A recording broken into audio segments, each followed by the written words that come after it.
view, page display. Here. Tell me if you think we can find like a presentation mode for this. You think, maybe?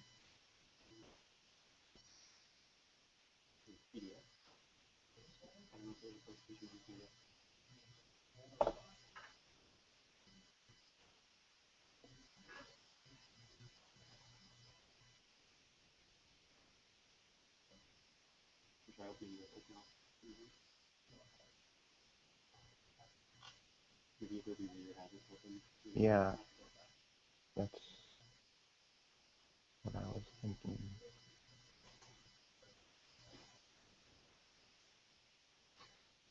Cool. What was that? What was that? Yes, as ready as I'll be. What do you mean? Ballew? Yeah, it's all good. Yeah. Hello, everyone. I'd like to introduce Philip Ballew here. He's from California originally. He's Ubuntu California local community coordinator. He's going to talk to us today about how Ubuntu is really coming to light. Millions of users use it every day. He's going to talk to us how it fits in to an open source world. So, without further ado, I'd like to hand it over to Philip. All right, thanks. So, as he said, I'm Philip, and we'll be discussing some of the newer things that Ubuntu is doing and how that is allowing more and more users to get a feel for Ubuntu and free software. Now, again, who am I? I'm an Ubuntu member. What that means is I have been certified by both Ubuntu and Canonical for continued, sustained, and great contributions to Ubuntu. I'm the head of the California Loco. Though I do believe that as a Loco we are crazy, that is not what Loco means in this situation. We, in a sense, stands for local community. So in the States, every single state is divided into local community, versus in other countries such as Canada, there's a Canada community. Now, where am I from? I'm from California, and I'm from the city of San Diego, the one right there that says San Diego. That's where I reside. Now, here's a picture of the city, which is, I obviously did not take that. However, Google Images provides great resources for people. And where is that? So we got down there, and now we're up here. Just a short plane ride over, not really that big of an issue. Now, let's move on to some Ubuntu basics. Now, how many of you are familiar with the Ubuntu software system yourself? How many of you have ever used it either for personal use or for business? Beautiful, thank you. Now, obviously, it's a version of Linux based on Debian. So, though not all Ubuntu users realize it, every single Ubuntu user is inherently a Debian user. Founded by Mark Shuttleworth, initial release was in 2004, titled Project No Name before they came up with the word Ubuntu, well, not they came up, decided to use that word, if you will. Releases every 6 months with long-term support released every 2 years. The next long-term support will be in April. Our most recent release was just a little over a week ago. And it is an open community-driven development with core funding from Canonical, meaning there are people paid very good salaries to develop on Ubuntu, mainly paid through profits from Canonical and profits from someone in Canonical who may or may not have a very large sum of money willing to distribute. And there's an estimated users of 20 million, as you can see. It is growing higher with the number of desktop users, as well as the number of people now using the server, whether interacting with it on AWS or various other cloud environments where people choose Ubuntu as the default source for cloud installations. Now, what does Ubuntu mean? Ubuntu technically means humanity towards others. I am what I am because of what we are. Originally, in earlier distributions, we included a video of Nelson Mandela discussing what the philosophy of Ubuntu consisted of, which basically translates to that. However, I personally think that what Ubuntu means is an ancient African word for people who cannot configure their Debian Wi-Fi.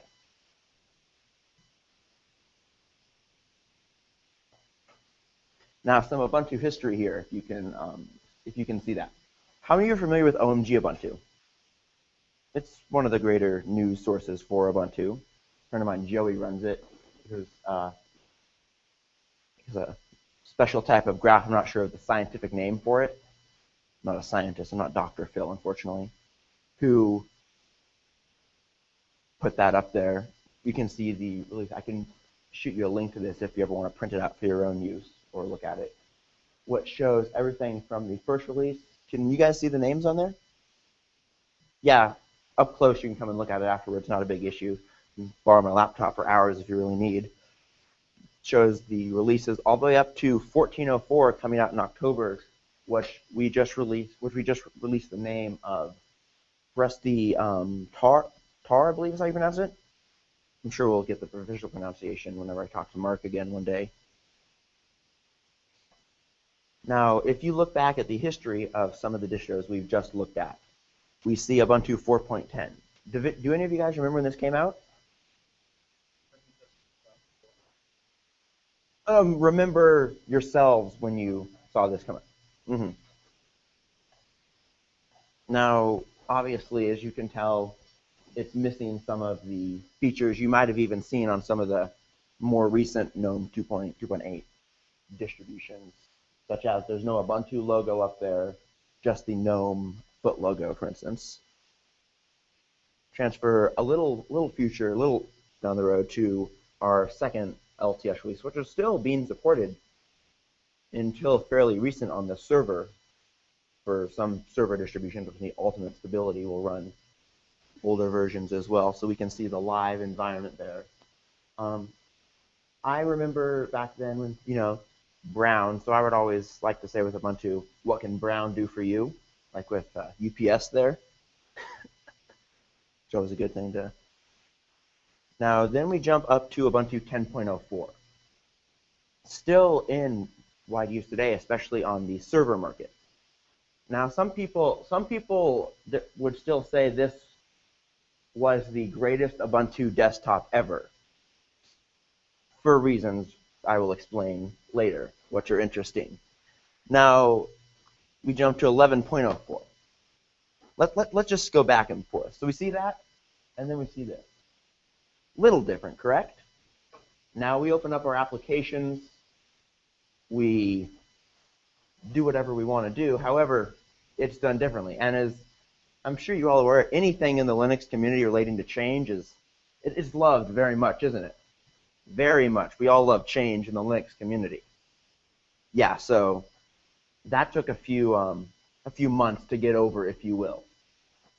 There's criticisms. I think just as GNOME 3 came out around the same time, people were hesitant towards that as well.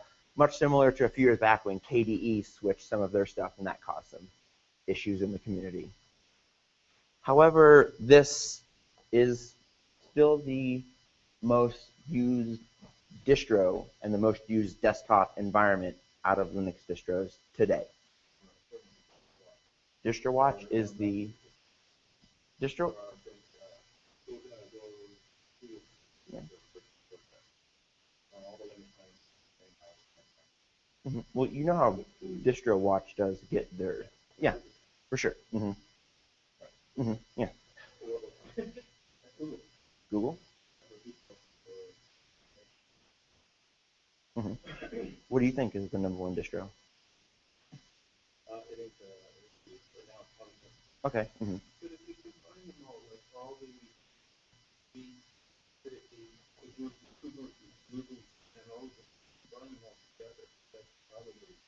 Arguably, Mint is a distro of Ubuntu at the same time if we consider ourselves a Debian distro. However, yeah, there is that speculation. that Mint is attempting to. Especially when 11.04 came out, Mint saw a spike. However, I would argue that Mint is on the decline right now, personally. However, certainly something we can talk about afterwards, not a big issue. So then we jump up to 12.10. 12.10 12.10 was nice. This is the distro that really got the bugs out of Unity, because when Unity was released with 11.04, there were a few bugs, obviously, because it wasn't an LTS release. 12.04 was the LTS release, so we got them all cleared out then, and even further down the road, we cleared them out even more with 12.10 before we started throwing in very spectacular features. And then we get up to 13.04. 13.04 revolutionized some things by it made the HUD very stable for use. Have any of you guys ever used the HUD heads-up display? Yeah, so you tap your Alt key, and you can just start typing whatever you need, and it pops up. We've had it in there for a few distros now, and it's ultimately getting to where it's going to recognize what's going on. And now we get up to the one that was released this week, 13.10. Have any of you guys used 13.10 yet? What do you guys think of it? One thing that I like about Ubuntu is, in a large part, when it releases, you don't necessarily notice too much of a giant change for the average user. In the sense that that's good, because your operating system is really only noticed when something wrong is going on. If your operating system is letting you know that it's there, you typically have a problem. Your operating system doesn't pop up and say, check out how good I'm doing. It pops up and says system error. Yeah, of course. Well, such is life. Yeah. Mm-hmm. Yeah. Mm-hmm. Yeah. Go for it. I was going to say, I don't think everybody really invents Ballew or FSOSS, but ever since Unity came out, Yeah. you have to put the leaps and bounds just to try and get a different color scheme or theme for your desktop. Like the first one, Oh, totally. Yeah. Mm-hmm. he demonstrated, and I don't understand too much why. It is aimed at usability over customization. Now, I understand that customization for many people can provide greater usability. Yes. However, the type of person that this distro is targeted for is not necessarily someone who wants to do high customizations. We provide customization tools for people to do specific customizations. However, if you are into very specific customizations, I would personally recommend using a flavor distro, or say GNOME. So Ubuntu is in many ways a GNOME distro. Pure GNOME, LXDE, KDE, XFCE. KDE is very, very, very customizable. If you guys have never tried Kubuntu or Debian KDE, worth a shot.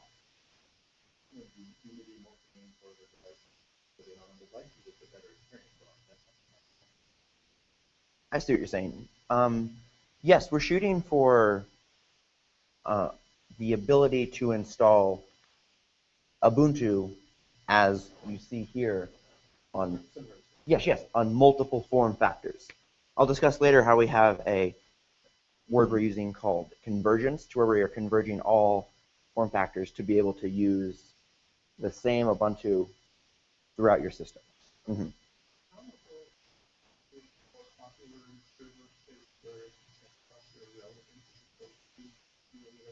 Yes, we're making great inroads into the server market with some of the platforms we're releasing, and I believe, like I said at the beginning, we are, at least as of a couple weeks ago, the top installed Linux distro for AWS.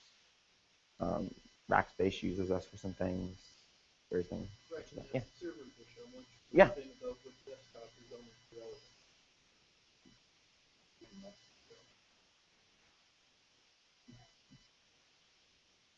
A lot of Canonical's profitability comes from the server market.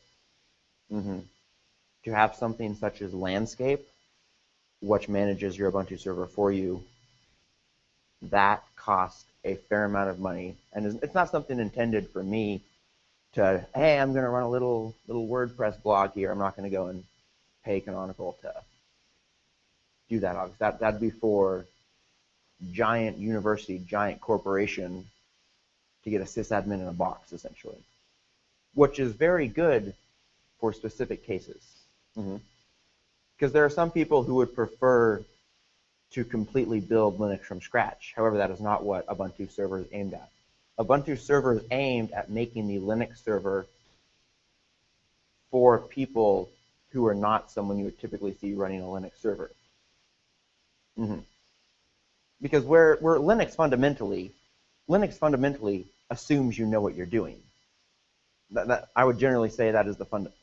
When a bash script completes, it doesn't say script complete. It just goes to the next line of bash. Linux fundamentally assumes, okay, we're done here. Ubuntu attempts to take some of that away and in its place put usability for people who might not be used to that. So another thing that is new in 13.10 is smart scopes.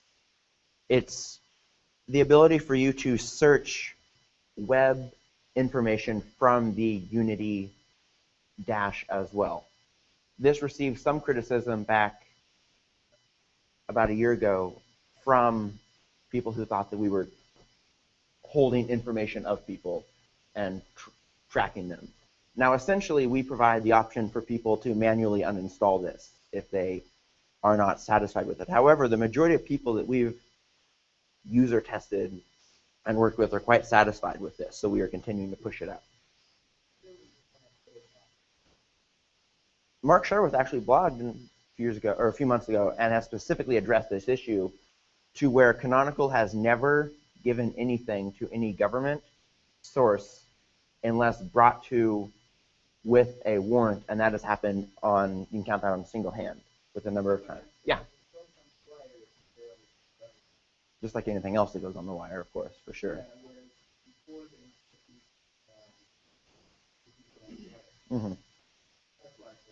Yeah. Well, the NSA is listening in on everything these days, unfortunately. Yeah. Of course. I mean, I make a phone call in the States, and I guarantee they're listening. I say the words Pakistan, and all of a sudden, something pops up. Now let's talk about some of the default applications that are included. Firefox, Rhythmbox, and LibreOffice, obviously. Now, Firefox has been contested several times in people wanting to switch from Mozilla Firefox to Chromium. However,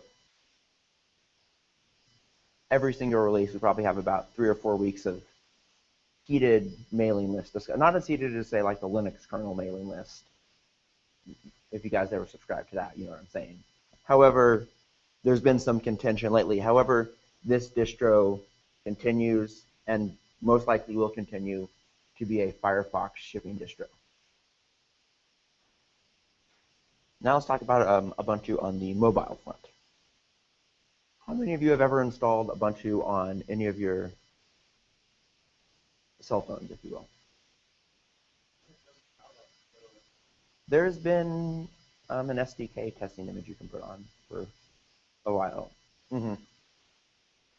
The SDK officially got released not long ago, yes.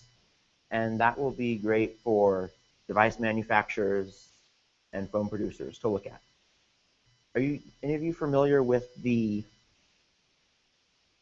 Indiegogo campaign we did this summer? Yes. Now, essentially, the goal was to raise $32 million in some sense. In many ways, the goal, however, was to portray to device manufacturers, this is the number of people that are very interested. $700 screams a little more than interested, even to me. Screams wanting, or as soon as it possibly can, to get a phone of that capability with unlocked software on it. And so what that said to the device manufacturers was, look, here's people who are willing to pay this amount of money, which in return yield this amount of profit for you guys. Obviously, it's something that is currently going on, and the CEO of Canonical, Jane is her name, has said that Ubuntu phones will be available in 2014. She has been quoted on that several times. This is where we're pushing the idea of convergence, which is one platform, one device for all, one platform for all devices. Go for it.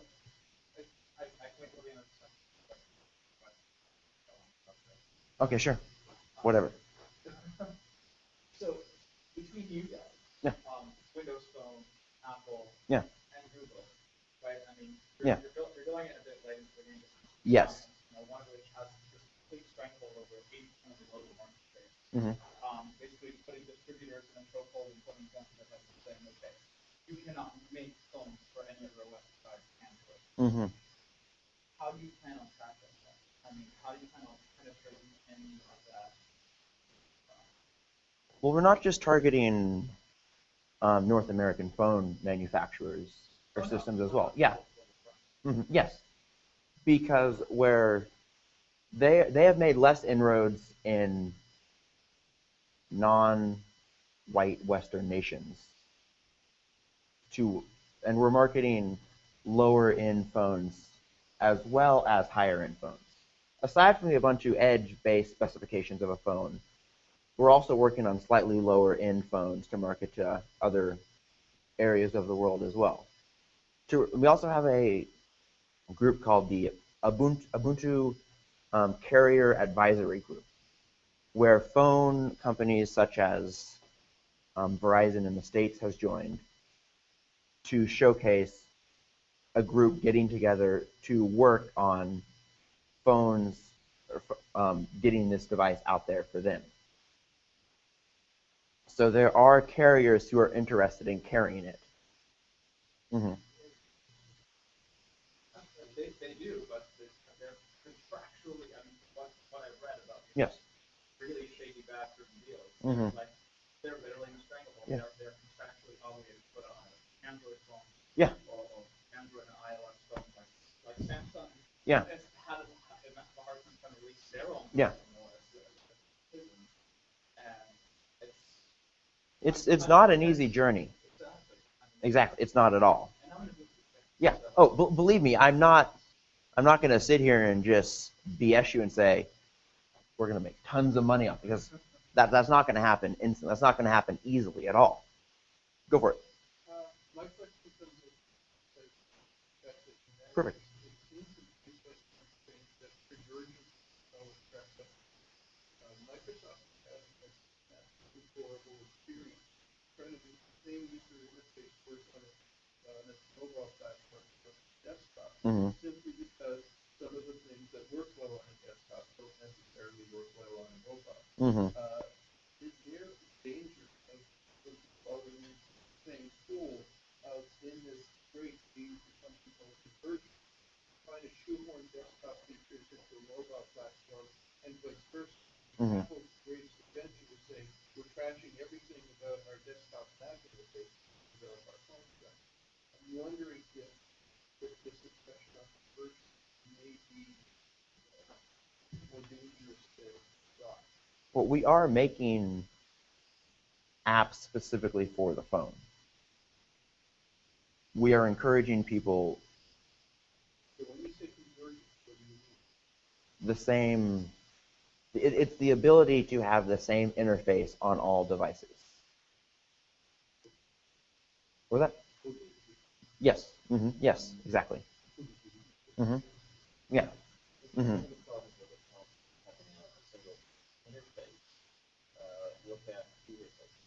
Mm-hmm.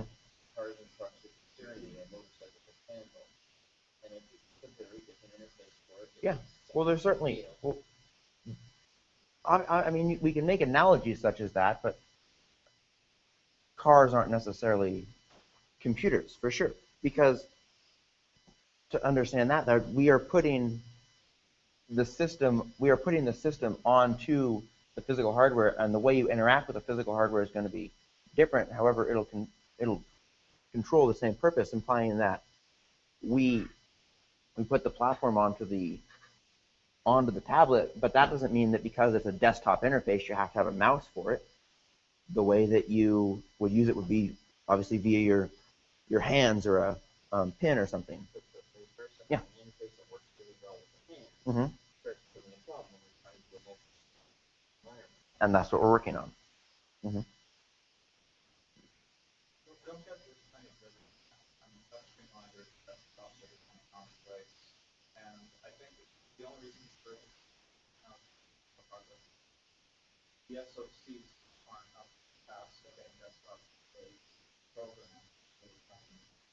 The PC as we know it is ultimately changing right now. Desktops have in a sense faded out. So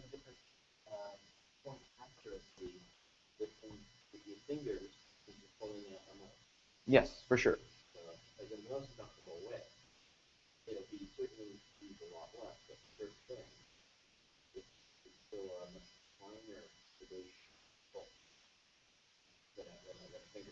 Mm-hmm.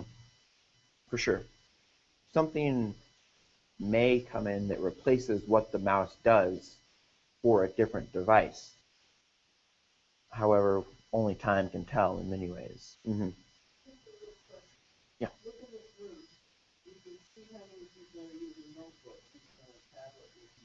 Yeah.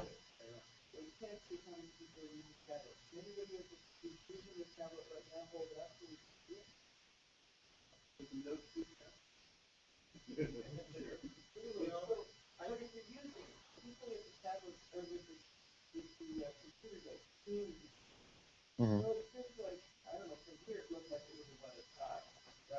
I would say that at a Linux conference, you're more likely to have people on something powerful compared to,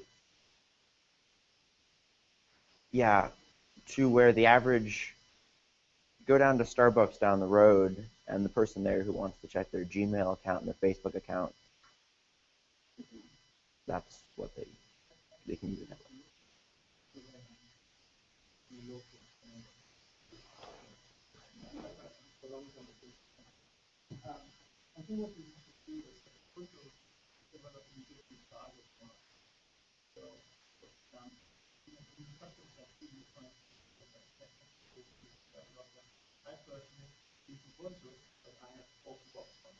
Mm-hmm.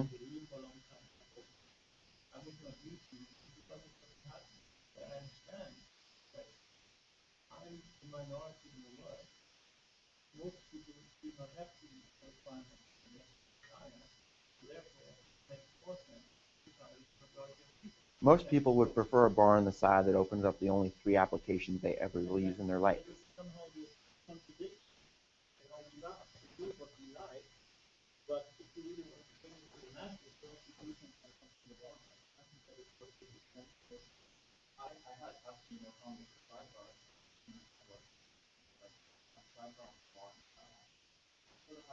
Mm-hmm. I will inform you once again that Unity is open source. The code is open. You're willing to fork it if you want to. Spend a few weeks at it, you know? I'm not stopping you. Perfect. It, yes.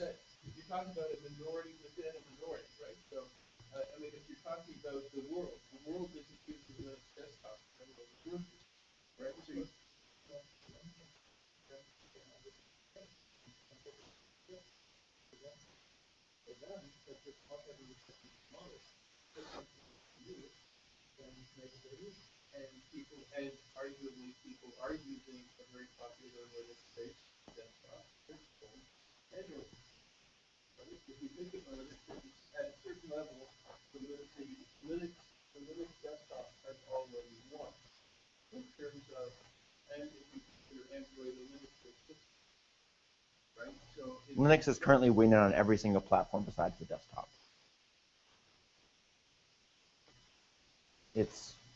it's winning in the car market too. It's winning in your appliance market.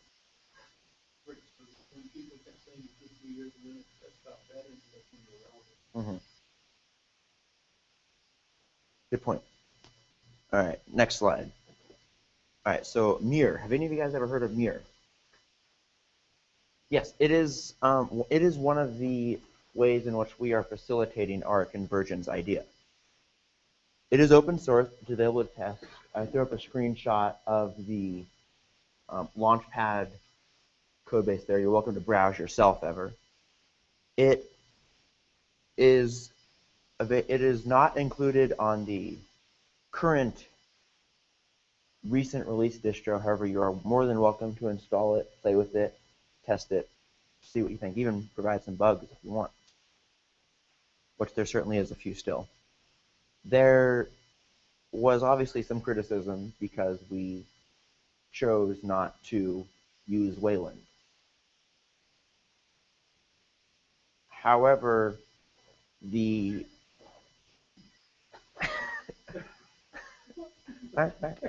reason that we chose Mir was not necessarily because Wayland couldn't do it, but because Wayland does more than we want it to do. In the sense that we want Mir to be simplified to be able to simply control our convergence platform. Obviously, X needs to, sooner or later, X will, no matter what takes it over, phase out. Whether it is Mir, whether it is Wayland on a lot of distros, whether it is something else, it could be an interesting road in 2 or 3 years. Now let's talk about the Ubuntu community and how you can possibly get involved with Ubuntu yourself to help contribute to free software. Have any of you guys ever created a Launchpad account? One thing you can sign on there is the code of conduct, which is how to participate in the Ubuntu community. Effectively, it's how we play nice with each other, if you will. Just highlight some basic things there. It is don't harass based on any type of color, sexual orientation, gender identification. Don't be an asshole. I don't know if I'm allowed to say that here, but essentially.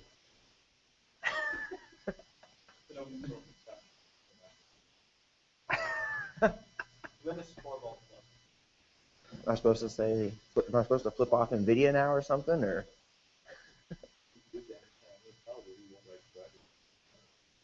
Well, there is that issue going on. We'll see what happens there. That doesn't mean the drivers won't be written. That just means it'll cost Mark Shuttleworth. Yeah, Mark Shuttleworth will have to take a few less plane trips around the world, apparently. Never been on one yet, but we'll see what happens. How the community works. Now let's do a general overview of this. So one of the main places for Ubuntu community contribute is development, packaging, bugs, programming. We're big into Python right now, and Go. Go is another interesting platform, and C++ a lot. I think Mir is C++. Could be C. I'm not entirely sure on that one. And then one of the biggest things we look for is packaging these days. Ubuntu community members do a lot of packaging. This is taken at a Ubuntu Developer Summit. We used to have physical Ubuntu Developer Summits in, I want to say Europe, maybe Orlando. We've had them all over the places. Documentation. We all know programmers love writing documentation, correct?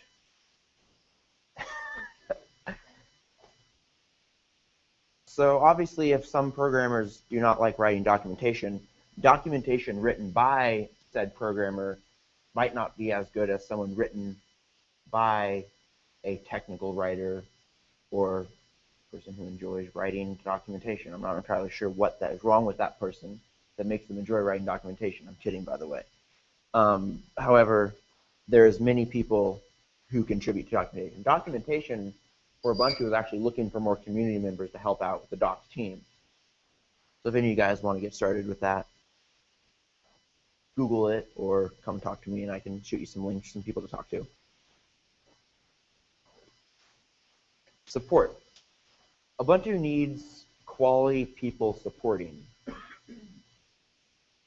Whereas Ubuntu developers, Ubuntu documentation writers, canonical employees may not necessarily have time to support newer users or other users coming from other distros.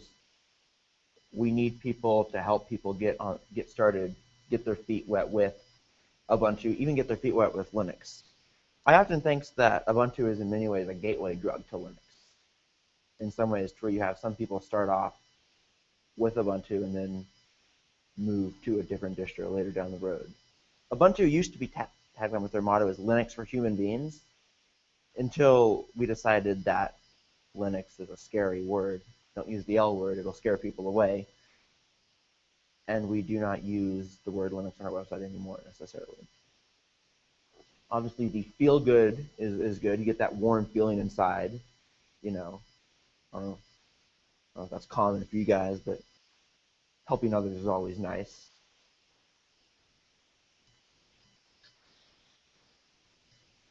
One of the main areas for support is going to be the Ubuntu forums or Ask Ubuntu. Have any of you guys ever used either one? Which one did you use? The forums is, I would argue that Ask Ubuntu is much better than the forums because it's a Stack Exchange platform. Simply because it is easier to find the answer you want without scrolling through. Forums are certainly good if that's your mentality. However, Ask Ubuntu, there is more recent prominent answers to Ubuntu specific problems on there compared to the forums. The forums, there's more users on the forums. However, your more prominent Ubuntu community members and canonical members are going to be on the forums.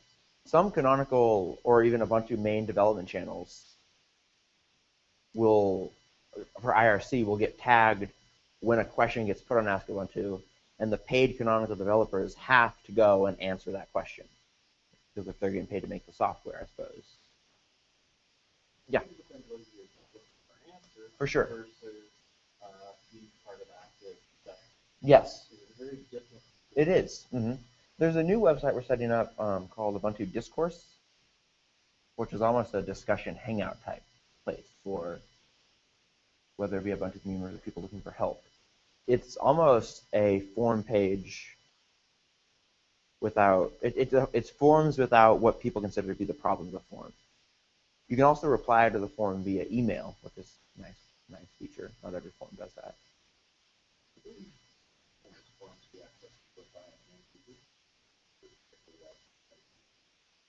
I'm not entirely sure about that. I haven't tried it myself, but I'm certainly sure that's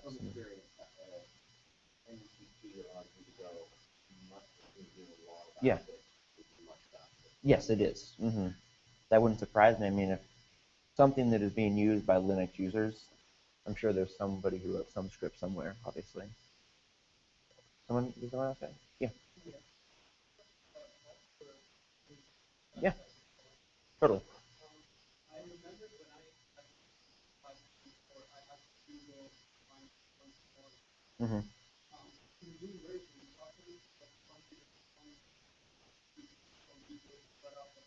We do. The installer, when you're installing it, will mention it. When you install, the guy who runs the installer, he lives out of Vancouver, who makes the installer slideshow, puts it on the slideshow where it says you can go and visit Ask Ubuntu for help when you are. So I believe there's a help option when you go to the dash and type help. Was there a distro or two ago, or a version or two ago when I looked at it? However, it is not readily available on the desktop, such as it used to be. In GNOME 2.8, you had, I think it was, you had up the top 3 main buttons were Firefox, like a file browser, and help. That is gone, yes. So it's not as readily available.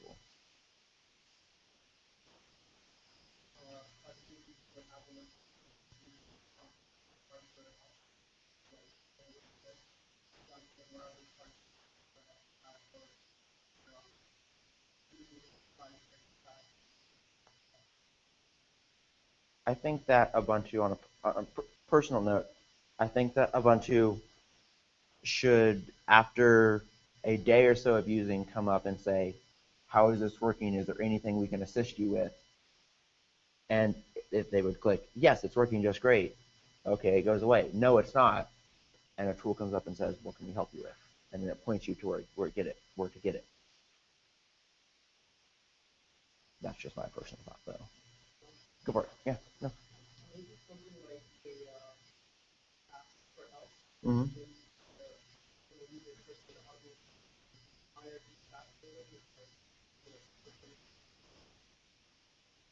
You don't want to avoid IRC for new users, though.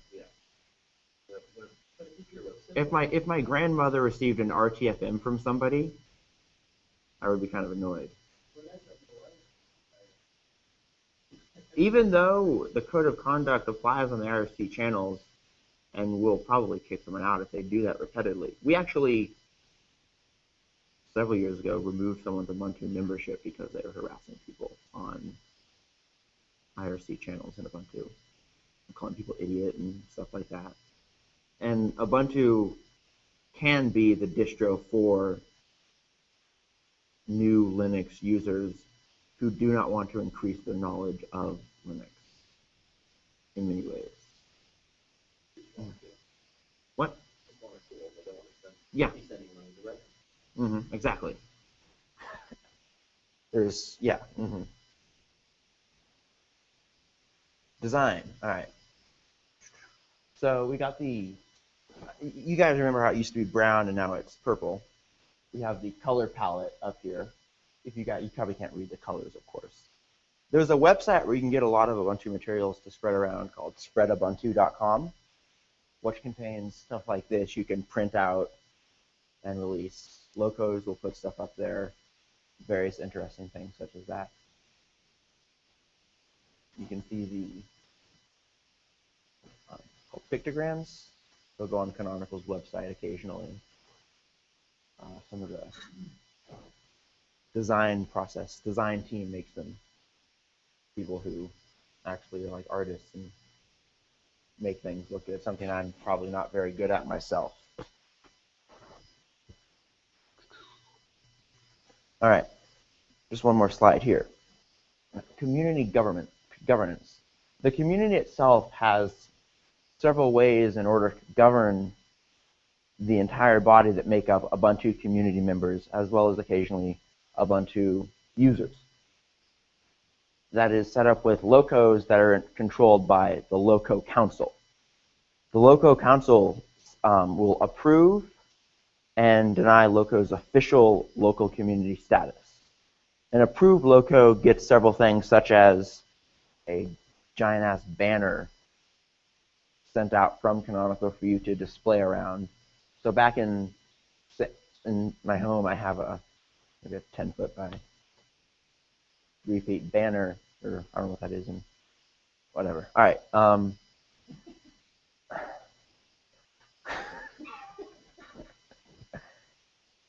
Some odd thing there, and I have a tablecloth, and also as well as conference packs. So in February, I'll be working a booth in Los Angeles, and I'll call up, probably email London Canonical office, and hey, I'm working this again. You guys obviously have Ubuntu shown here, so mail me some stuff, and I'll get lanyards, stickers, buttons, CDs. They're currently trying to phase out CDs because, well, CDs are somewhat phasing out. We used to have the CD program to give out free CDs to people via the mail. We don't do that anymore. Then we used to ship out CDs to every single loco ever released. We don't do that anymore. We now do it for every LTS.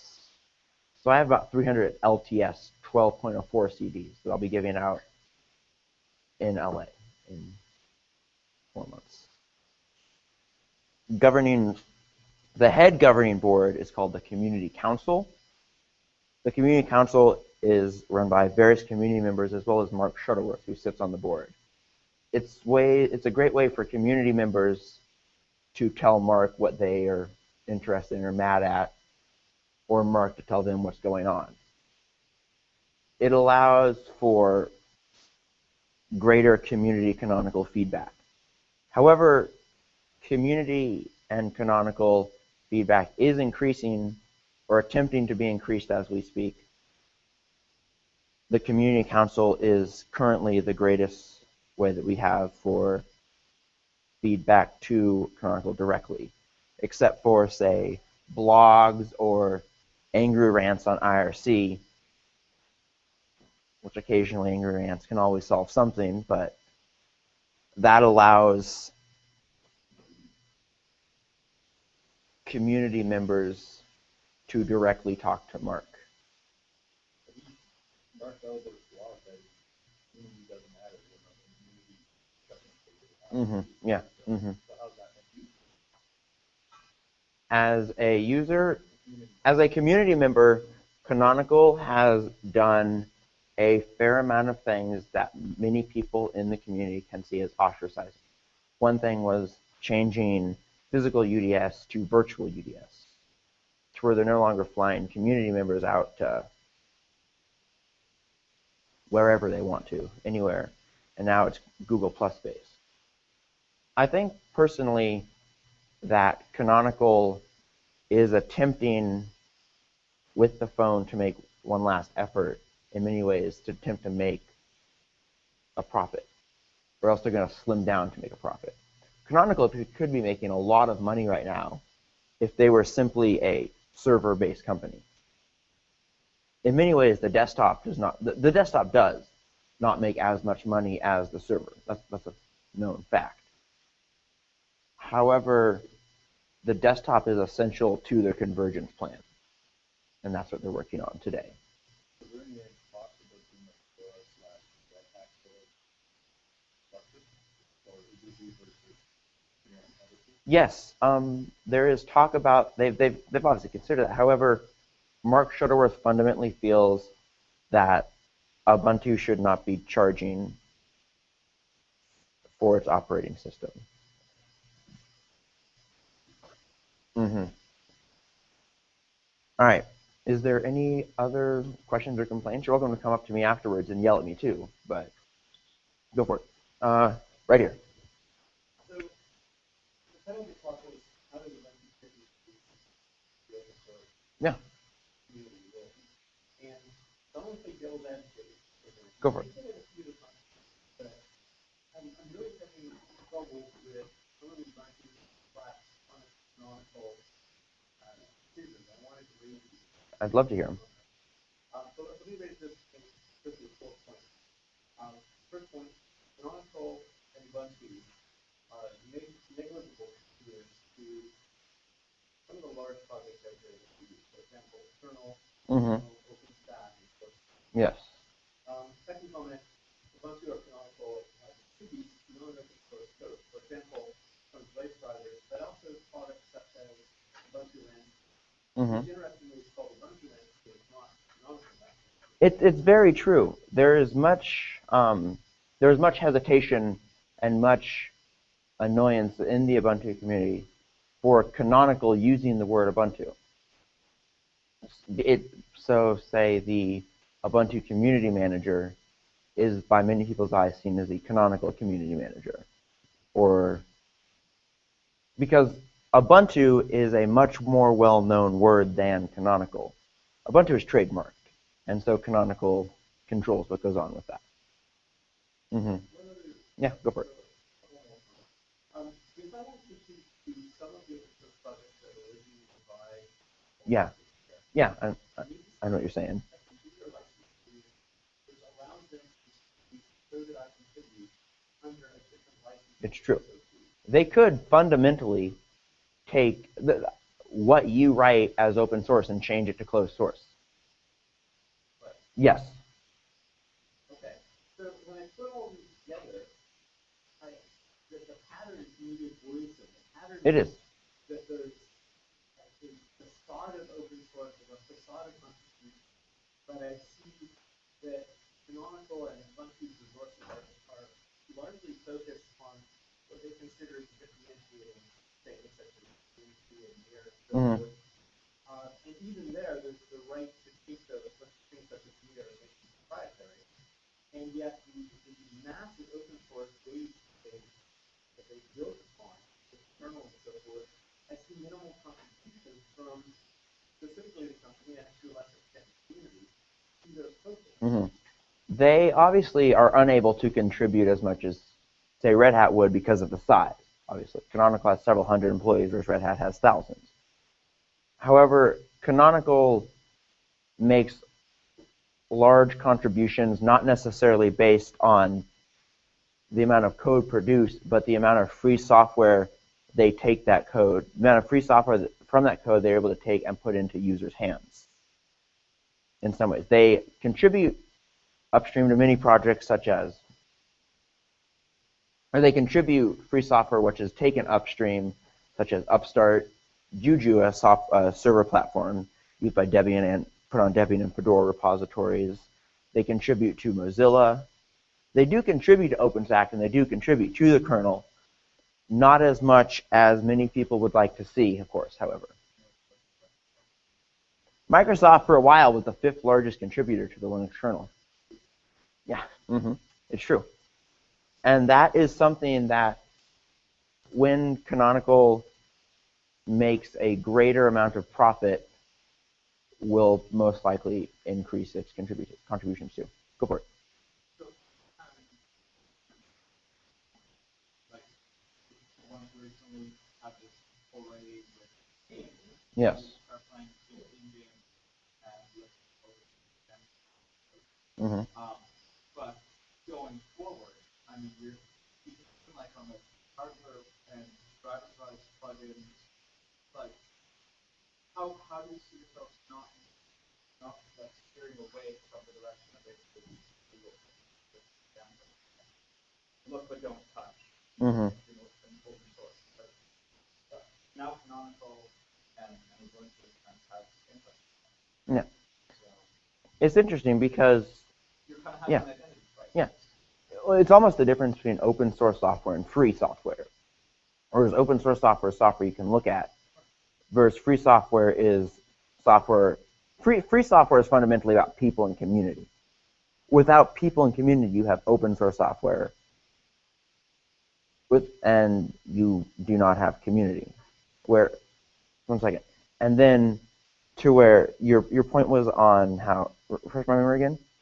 So I'm saying, like going forward, you're going to need more hardware support. Yes. And you're going to need kind of more steady kind of, not necessarily like an IT end of things, but to be able to support this kind of potential new wave of users. Yes. And consumer base, and expanding out to a more yes. demographic. So again, that identity crisis, like how can you stay true to that open source? Yes. How can we brand ourselves with being a brand that both users like and open source advocates such as yourselves and myself like? Yeah, it is, and that is a struggle we're working on today. How can we fit in a corporate environment without becoming corporate? And we can be hella corporate and everything. However, that's not going to allow us to make as many friends in the open source community. And you've seen that with Red Hat too. In many ways, Red Hat was for a while seen as the evil empire. I personally like Red Hat myself. Canonical is in many ways trying to bridge the gap between open source community and open source corporate, because whereas other distros which have corporations have two distros, they have company-based distro and a community distro. In a sense, we do not have that. So where we have a distro in what corporations use and community use, which they are all contributing to. Okay, I'm gonna have to hold questions that you guys have. You can bring them up to him. We are out of time, but on behalf of FSOSS and everyone here at Seneca, I'd like to thank you for presenting Thank you. today. So, give me a round of applause. If you have any additional questions,